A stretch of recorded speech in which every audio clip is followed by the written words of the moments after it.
Benda apa ni weh? Hai. Haha, aku ditakdirkan menjadi penyelamat. Tapi nak bagi orang tahu ke tak? Tak payahlah. Baik mereka tak payah tahu. Sedangkan di tempat umum, Wah, kakak memang betul-betul penyelamat ke? Iya, kakak penyelamat yang kuat. Boleh buat monster sampai meninggal.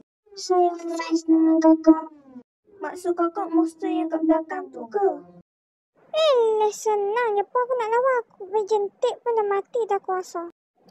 Ingat aku takut dengan kau. Aku bayi penumbuk. Wah!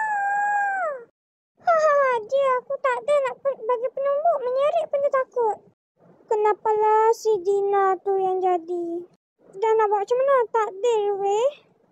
Weh, jom kita pergi kantin senang ke kita. Jom kita pergi lah. Biar kenyang ke aku ni, hai. Weh, Fia tak main lagi ke? Aku tak nampak dia pun dari tadi. Aduh, aku takut lah jadi apa-apa kat dia. Mungkin dia tolong orang ke. Buat slow dah lah, weh. Weh, kat pipi ada darah. Weh, Rina, tengok kat kantin tu.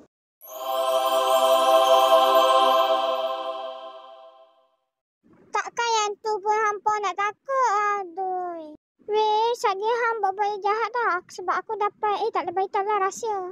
Aku rasa kau jahat. Monster pun maksud hang kan? Tapi boleh je kalau ada bayaran. Mesti kau kan duk menyamar lagi kan? Weh, aku tak menyamar dah weh. Sumpah. Aku dah tahu pun bodoh. Hampa ni buat bodoh kan memang bodoh. Aku adalah orang jahat sebenarnya. Aduh, siapa yang dapat penyelamat ni? Monster, tolonglah sama. Aku yang dapat. Kenapa?